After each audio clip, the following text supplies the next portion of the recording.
go for it. Do not just go there blindly, but go for your dream. Hey-ho, John Lee Dumas here of Entrepreneur on Fire, the #1 business podcast, and you are listening to the How to Quit Working show by Jeff Steinman, where you'll hear insights, stories, and inspiration from successful entrepreneurs who quit their job and started a business. Prepare to ignite. This is the How to Quit Working show. Jeff Steinman believes entrepreneurship is the only true path to freedom. That's why he created the How to Quit Working show, where you'll hear stories, insights, and inspiration from lifestyle fanatics who left their soul-sucking 9-to-5 job forever. Now, here's your host, author, entrepreneur, and ultimate lifestyle fanatic, Jeff Steinman.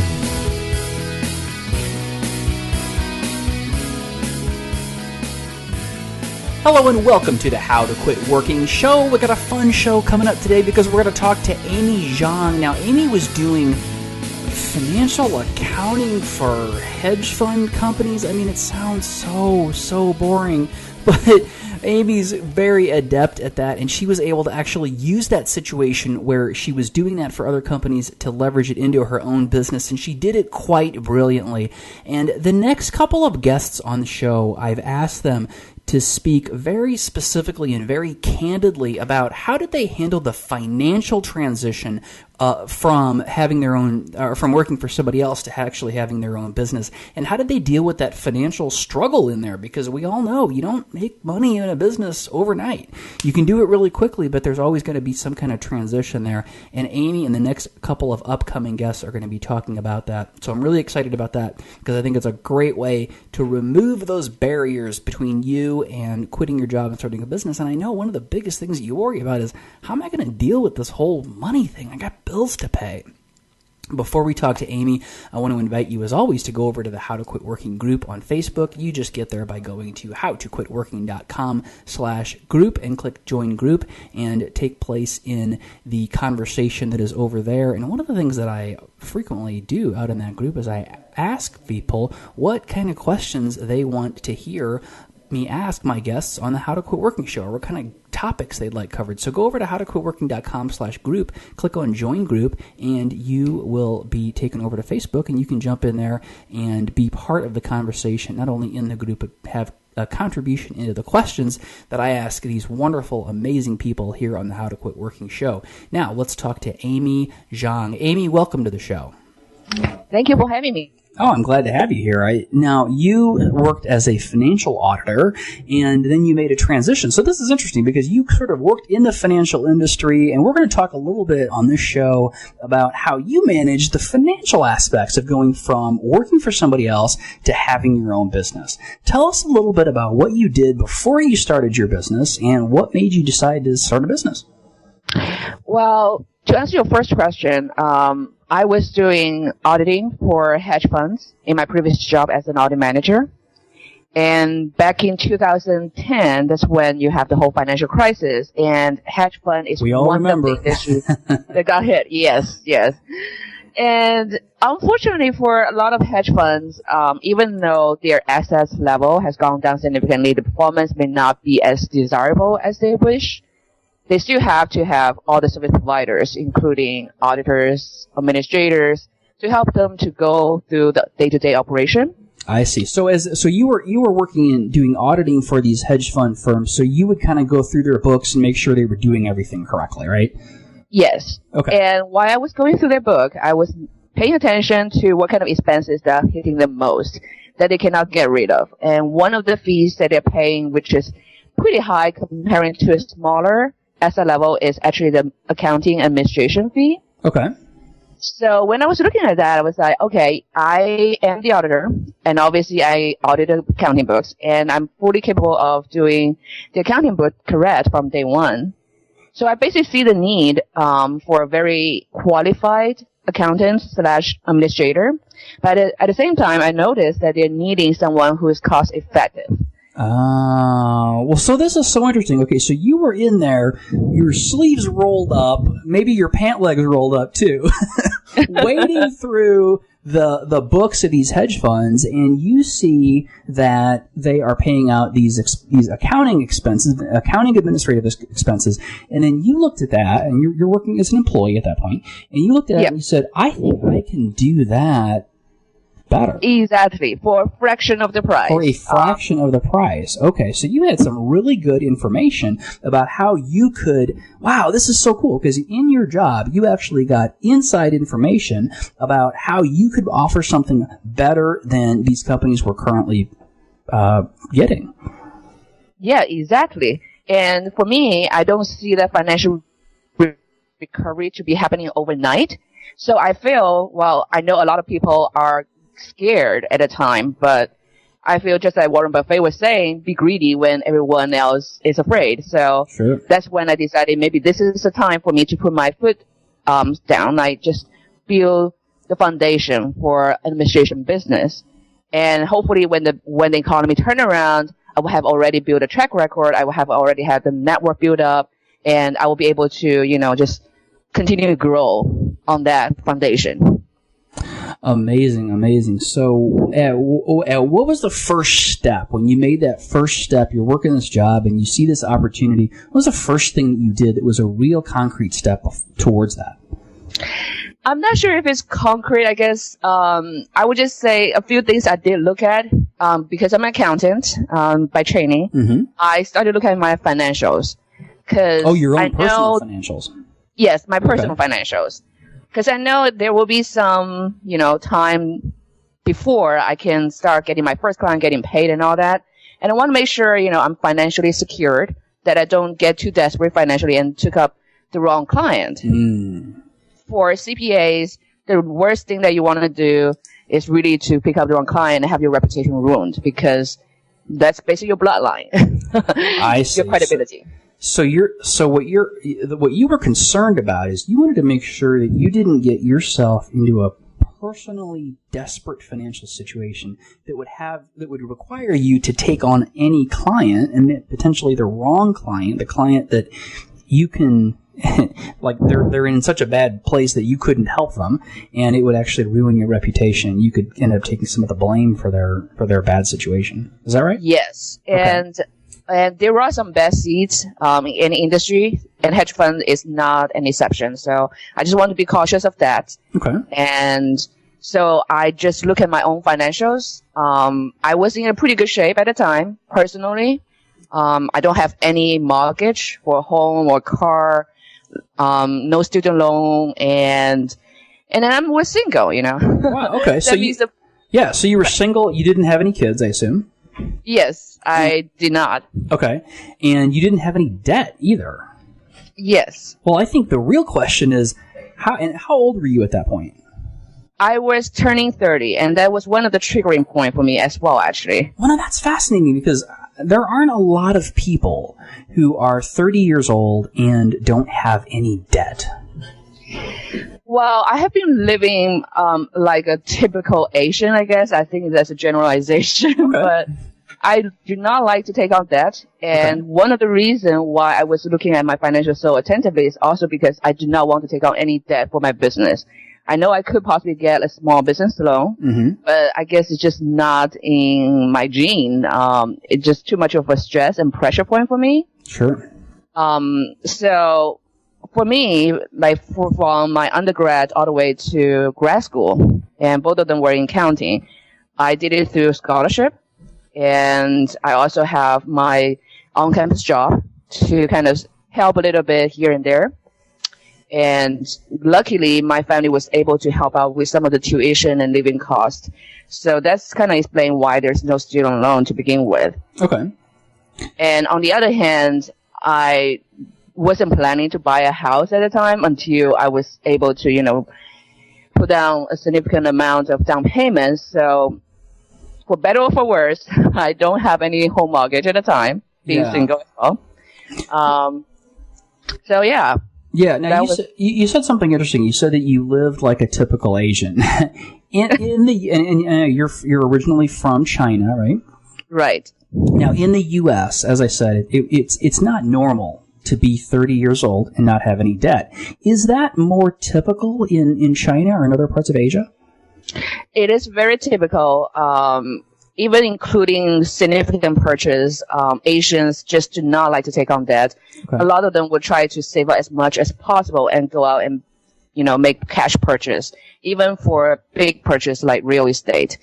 My family basically gone through all that. They could have, financially speaking, they could have invested with loans and whatnot, and they make much better return, in retrospect. Mm-hmm. But it's just not a mentality for a lot of Asian families. We don't like that, period. Okay. Well, and what's interesting is it sounds like that's something that was really, really important for you to be able to make the transition that you made. And I love when we can look to other cultures for different and in some cases better ways of doing things, because as I said, that's not the way we think in the U.S. anyway, and that's the only place I've ever lived, so that's all I'll speak to. But we have a very different mentality, and I'm from the heart of the Midwest. I couldn't be more of a Midwestern kind of a person, and our mentality is, well, the first thing that you do you finish high school, and then you go to college and you take on a bunch of debt to go to college, and then you get out of college and you probably want to buy a new car, and then you buy the car and you buy that on credit, and then first thing you do is you got to buy a house, right? So you buy a house and you maybe get some credit cards and you put a bunch of furniture in there. So we do it completely the opposite, and then what you've got is you get to be 30 and you've got so much debt that you couldn't even dream of leaving your job to start a business. Now, certainly there's options for everyone, but I think that we really, really make it difficult on ourselves when we pile on all this debt. And I know we have folks out there listening who are in their very early 20s and even some in their late teens. My question for you would be, what would you recommend to somebody who it's not too late for, right, who hasn't already gotten themselves into a bunch of debt? What would you recommend to somebody who's 19, 20 years old and hasn't gotten a bunch of debt and wants to have their own business? What would you tell those folks? I'm kind of lucky in the sense that my dad himself is an entrepreneur, so I have the fortune to observe him in terms of how he, transitioned. And one classic example that he gave me was, when he was working as the sales director with his previous company, before he started his own business, wherever he go, he'd take a cab. And after he started his own business, wherever he goes, he tried to find public transportation. This is just a small aspect of things, but it's kind of a change of mentality. It's what you spend what you have. Now, granted, we still have to spend money, and if you have more revenue, we will spend it to the max, whatever. We will enjoy our life. We're not saying we need to live a frugal life when you can actually have, better financial means or resources available to you. But at the same time, what he's trying to tell me is, if you only have $10, do a $10 job. Do not try to spend $100 and thinking it's okay, because you do have to prepare for the rainy days. So that's one of the things I feel by just looking at him and see how he transitioned from that, and just to make sure that he has put enough reserve aside for his business and allow the business to flourish. That's something I feel is important. Interesting. So making financial decisions that don't burden you in the future. And I think it sounds like that's really the key takeaway for folks that are in their late teens or early 20s, is kind of think about spending what you have and not more, because when you spend more, it's obviously creating a burden for you in the future. What else would you tell that 19, 20 person?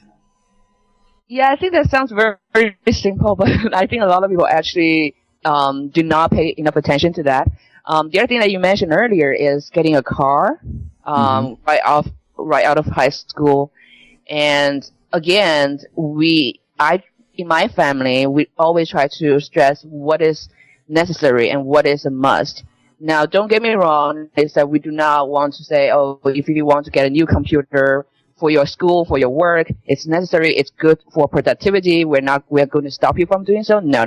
But what I'm saying is that getting that new car, are you going to go high-end, medium level, or just like, something economical? Do you want to get a brand new one, or do you want to get a used car? That kind of decision you kind of have to make based on your financial situation.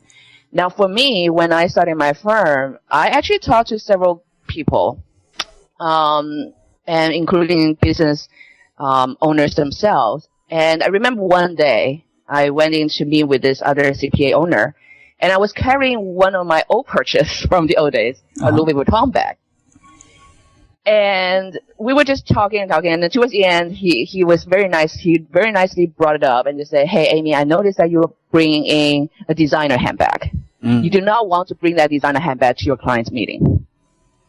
Oh, interesting. So basically, he was trying to say, for you to drive a luxury car by carrying a luxury items like a handbag or shoes or something like a big name brand like the suits, it may not necessarily impress your client so much depending on your industry. And then so you're basically spending money actually to your disadvantage. Well, a handbag, whether it's something from, Kohl's or Sears, or whether it's something from Chanel, it's going to serve you the same purpose, which is carrying things from point A to point B. A car is the same idea. They will get you to destination safely. That's all really the key point. And what he's trying to say is, unless you're a real estate agent or maybe investment advisor, who you want to show how successful you are by making your clients money and by, making all this money from your client's wealth, because obviously you have to build their wealth pool for you to make money.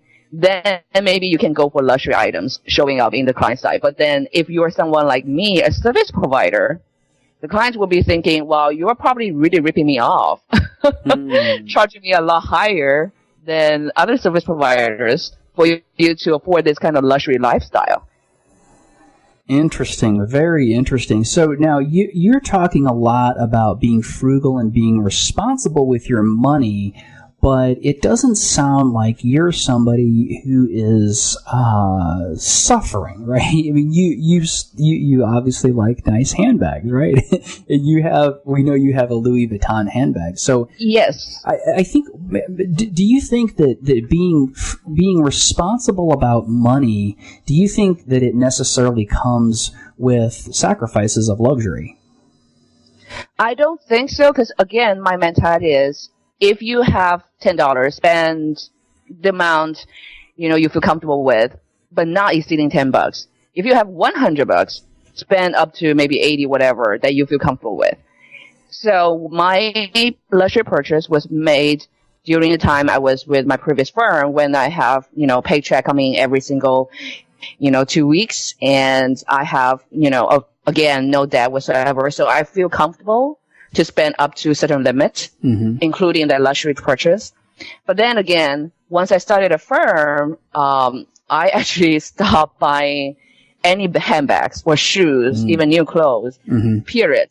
Luckily, I did not put on any extra weight, because then it would be a problem. Well, that was an incentive to keep eating healthy. Yes.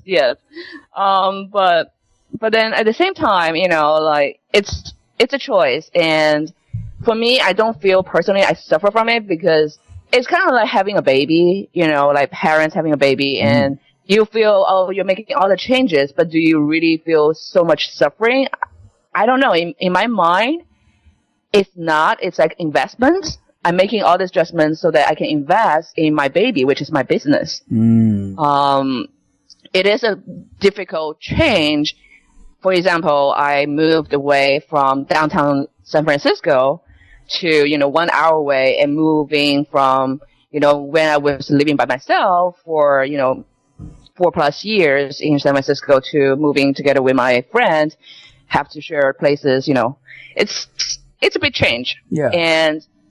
But then at the end of the day, I was like, well, I can save all this money on a monthly basis. San Francisco rental was not cheap at all, and it hasn't been cheap ever. And I was able to use that extra money to kind of make sure that I have the ease of mind and to run my business.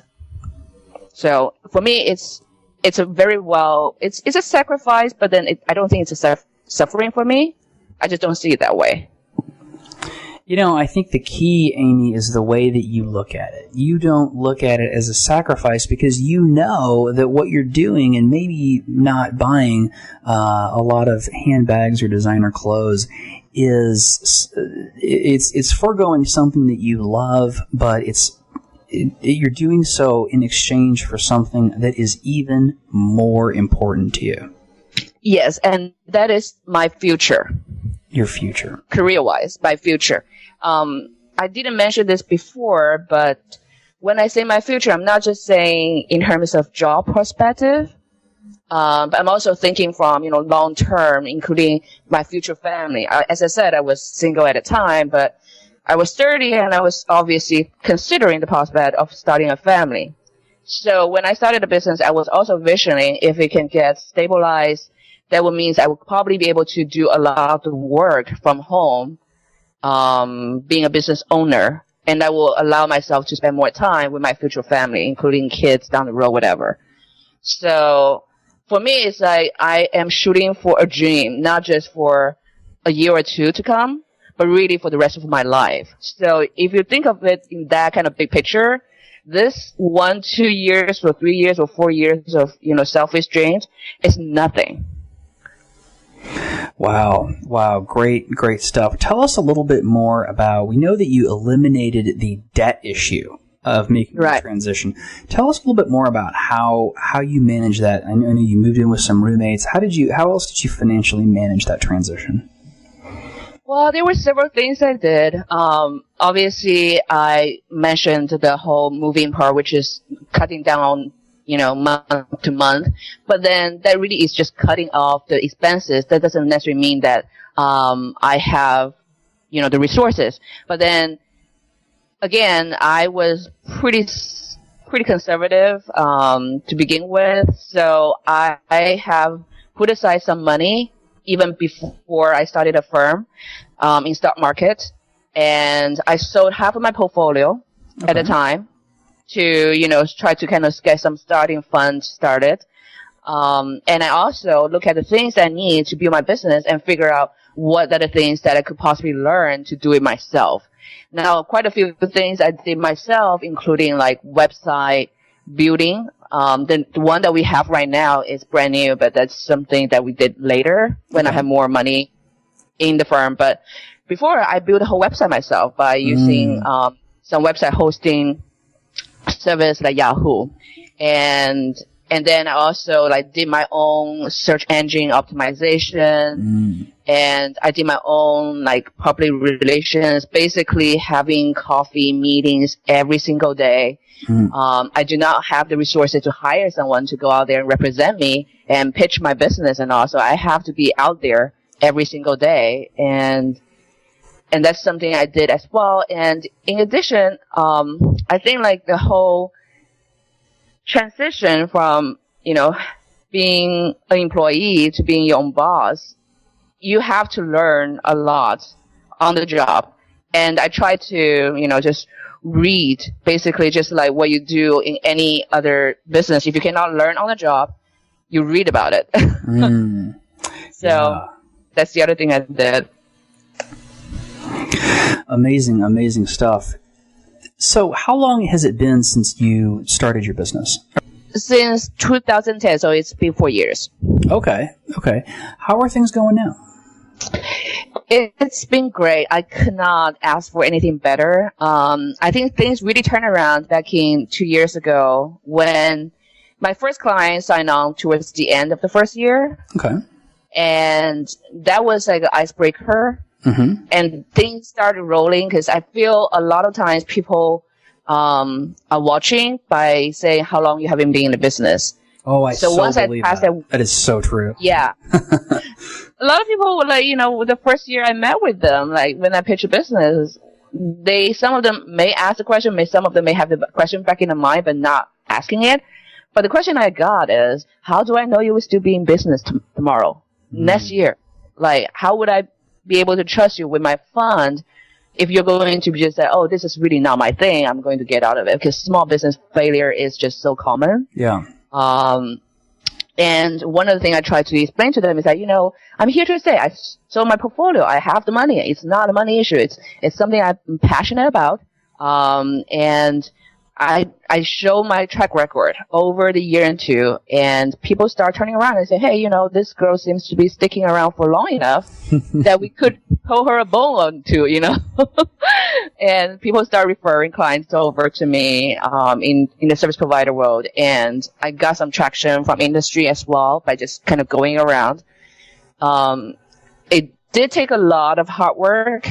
For the first 2 years, I basically worked from the time I wake up, maybe like 6:30, 7, and all the way sometimes to like 1 a.m. Wow. Because the thing is, you have everything on your hand, right? Like during the day, you're having all those coffee meetings and all those networking events that you go and try to collect business cards and talk to people, try to follow up with them. And then at nighttime, I have to be the production team, Yeah, sure. Somebody's got to do the actual work. Yeah, I have to come up with a marketing poster. I have to write those pitch email. I have to build my accounting template. I was writing blogs. I was producing my own YouTube videos. It's just endless work. And then a lot of times you make errors along the way. Yeah. And the good thing about being so practitioner is that you are like fast learner. You can just, switch and detour immediately. Yeah. Well, you have to be. What were some of the most effective things that you did to get your name out there and your company out there in that first year of business? I feel it's really just to put your face out. Because the good thing about hedge fund business, it's a very small knit community. It's not like for me, I'm not like any other tax preparer or, accountant. Everybody on the street who can afford a fee can possibly be my client. No, I'm not in a situation. I'm looking at a very small pool of potential clients. So I have been targeting at that specific clientele. And things I did, I became like a speaker for one of those, big seminars. Oh, okay. Yeah, at Las Vegas, they have this investment summit that they're hosting every single year. And I went to that one, and it's a 3-day conference, and just a lot of like talking to people, just getting the name out. Yeah. How did you swing that? Well, they actually reached out to me initially, because I guess I have been around for a little bit longer, and they found me. And they found you, huh? Yes, they reached out to me and found me, and then I talked to them about potential topics that they may be interested in, and I picked one that I feel that may have most people to attend to, which is about capital raising for hedge funds. Okay. Because everybody, like any business, wants money, and then hedge fund is not an exception either. So I feel okay, there will probably be more people there, and I signed up for that particular workshop to be one of the panel speaker. Okay. So that helped, but at the same time, you have to follow up with other people. I feel the networking part is just really the first step, and it's even not like slightly close. It's closing the deal. So it's a lot about follow up. What I did is really doing it religiously, like one email reach out to set up a next meeting within 1 week after the first meeting, and then another email in a month to set up another meeting if there is prospects, along the way. Yeah. And then I have to say, I have been courting some of them for 2 years before things happen. And well, thank goodness you didn't give up. I did not. And some of my friends in the service industry, they were like, well, Amy, how did you get your client?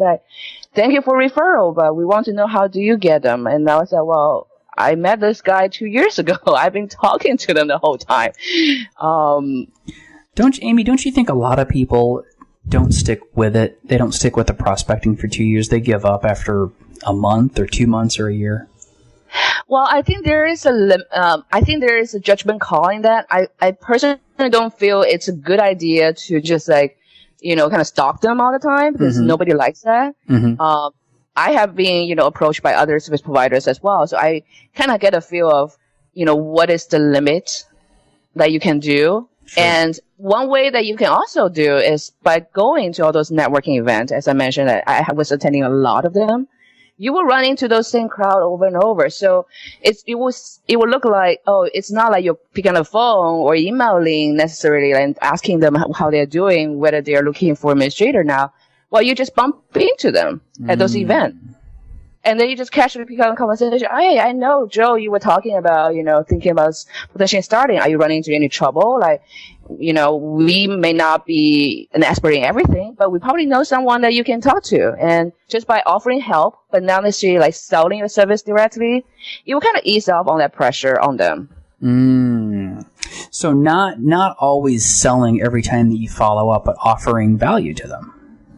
Yes. My idea is basically becoming their go-to person. I may not have the answer to every single question, but I know someone who may have some of the answers. And then hopefully when the question comes to where is my administrator, they will think of me because I'm the natural go-to person. That's what my strategy is, I guess. If I got a question, you want them to go to you to get their question answered, and you build that value and that rapport that way. Yes. So it's kind of building your goodwill ahead of time. Yeah. Well, that's great stuff. Amy, you talked about all the hard work, and you talked about working from 7 a.m. until 1 a.m. the next morning for the first year, some days, maybe not every day, but we know it was a lot of work. Was it worth it? It totally is. Again, it is hard work, but I feel you're just paying your dues. And then you're putting, again, as I said earlier, you're putting your groundwork for a much longer future where there's much bigger pie for you to enjoy. And so the sacrifice or the hard work in those 1 or 2 years, in my opinion, is just, chicken feed. It's not even worth mentioning in some way, just comparing to the long span afterwards. And now I am married. And I'm actually expecting my first baby next year. Oh, congratulations. And thank you. And then I move out, kind of much closer, centrally located now. And so I'm looking at the financial flexibility that I have in terms of my time and how I can take care of my family. I was thinking in my mind, like, if I had stayed with my old job, I would still have the dilemma. Is that every tax season comes around, how would I be able to, take care of my family when I have to be at work, 6 days a week, 10 days and 10 hours a day. At minimum, because that's what we were doing back then, when I was with my audit firm. So I was like, well, I'm in a really much better position now. So looking back, I just feel like really lucky that I made the decision to, start my own. Wow. I gotta ask you the really tough question, Amy. Are you ready? Yes. Have you bought any more designer handbags? Well, I have been saving the money towards a completely total different line that I have never looked at before. We were looking at strollers, crib, and God forbid, whatever things that, those baby gears, those books says that you should have stock up. And to be honest, I've never looked at them ever before. and I'm going to a completely different shopping line now. Interesting. So now, and does it feel like a sacrifice? Well, I think it's more like financial motivation. Yeah. That's what I was saying to my friends, is that now I feel more motivated to make more money.